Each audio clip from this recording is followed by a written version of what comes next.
My Infidelity Story Part 1. I've talked about this before. My husband and I have been married 21 years. He is weak. He has no boundaries. In 2016 we met a married woman. Her and I got drunk and the three of us engaged in a threesome. I tried to end this afterward. But she convinced my husband I was cheating. Women have never been trustworthy to him based on experiences from his childhood with his own mother, so this is always something in the back of his mind. Not hard to convince him of it, and they began a 5-month PA right in front of me. 8 kids were involved, 4 spouses and the single man she left her husband for. They would say one thing and act in another. Gaslit me. Manipulated me. Both of them. Then she triangulated her lil BF against my husband. When he found out about the other guy, he shut her off like a light switch. He thought he was in the right. Young and dumb, an eye for an eye. Never let me heal. Never discussed it. Juice moved on. I ended up with a drinking problem. I binge. I am not a daily drinker. I have since stopped and began therapy. Anyways. Same year he joins an MC. And this goes on for a few years. They are feeding his ego. Women are interested cause he rides an MC and is prospecting. Everyone there cheats.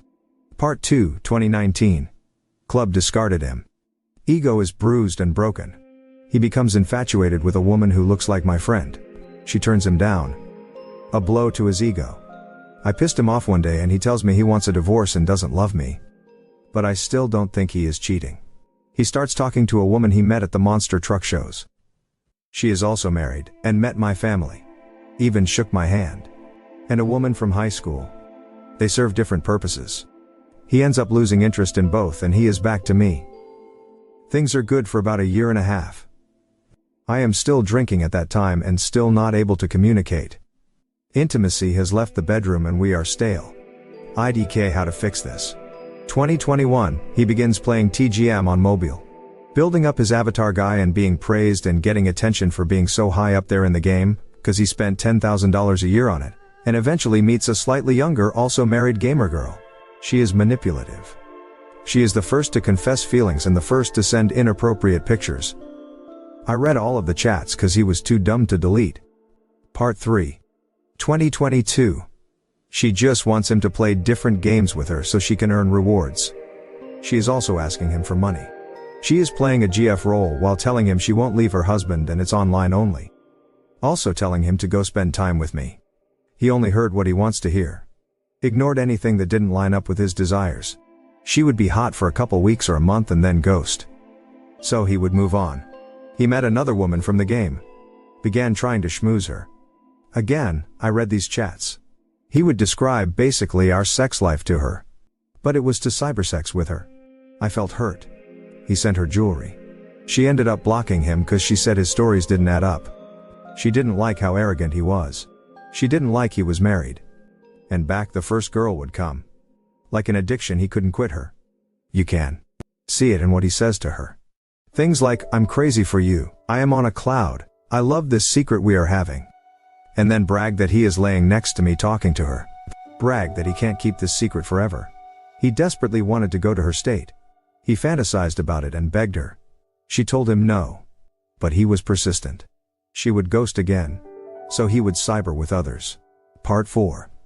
Then she would come back again and like an addict he was right back at it with the first one. She was much thinner than me. And he pined for her.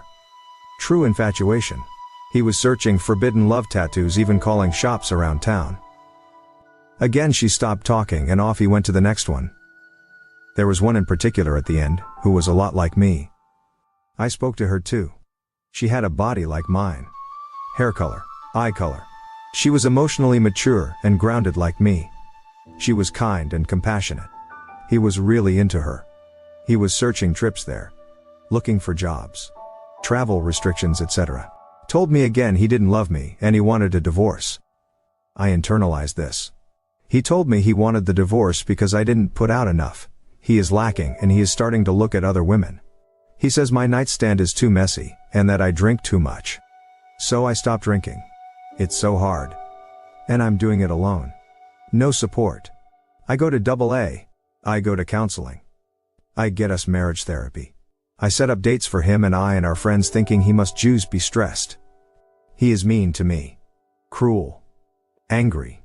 He stopped calling me by my pet name and makes me earn it back. It's a huge discard. But I can't see it. I don't want to. So I persevere. That last woman blocks him. He doesn't know why. He is hurt.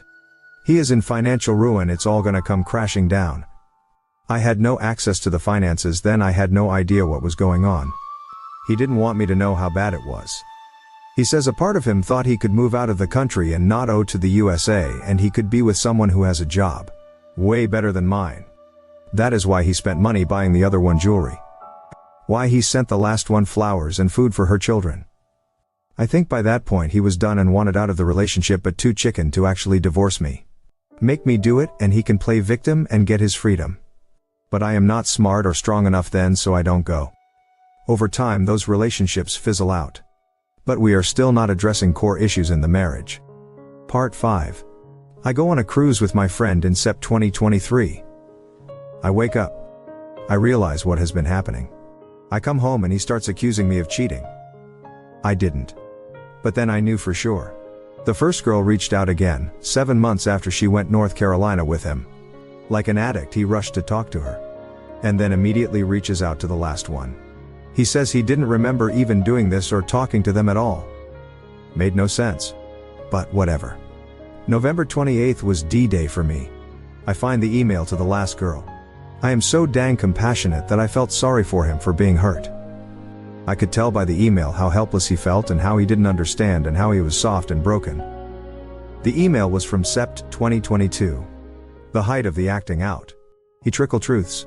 Forces me to go looking. And that's when I find the chats. The photos. I went through history on the phone. He deleted nothing. And I saw who he is, how his mind thinks, how delusional he was then. Hyperfixated, etc. He had a whole double life. I went through the hardest moments I've ever had to face. He says he loves me. He says he never planned to actually leave. It was a fantasy and it felt good to consider. It was new and fresh. And he wanted to be wanted to badly. We are both in therapy. We have special time every day for bath and vulnerability with each other. I set boundaries, etc. My kids are still in the house. 2 of them anyway. And I am unemployed and no schooling.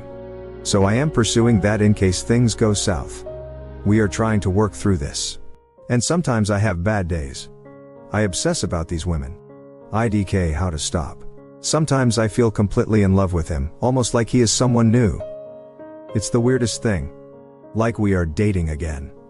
And other days I resent him and hate him for his choices and for what he did to me. I believe that if they hadn't blocked him, he may have left for them. I believe that I didn't win a prize, I juice am the stale bread. The consolidation prize. And I can't get that out of my head. Intimacy is amazing. I have learned and gotten past barriers in therapy. From my past. He is buying me gifts and taking me out. Telling me how beautiful I am and being the husband I always wanted. He told me he wants to be the man I deserve and that he messed up. Reassuring me. Holding me. Crying with me. But it's so soon. I can't trust him. My brain and body won't let me. Anyone have advice? Besides leave him, I'm looking for support, not to be told I need to leave. I get that. And maybe that will happen. But I owe it to myself and my children to give him a chance to get better.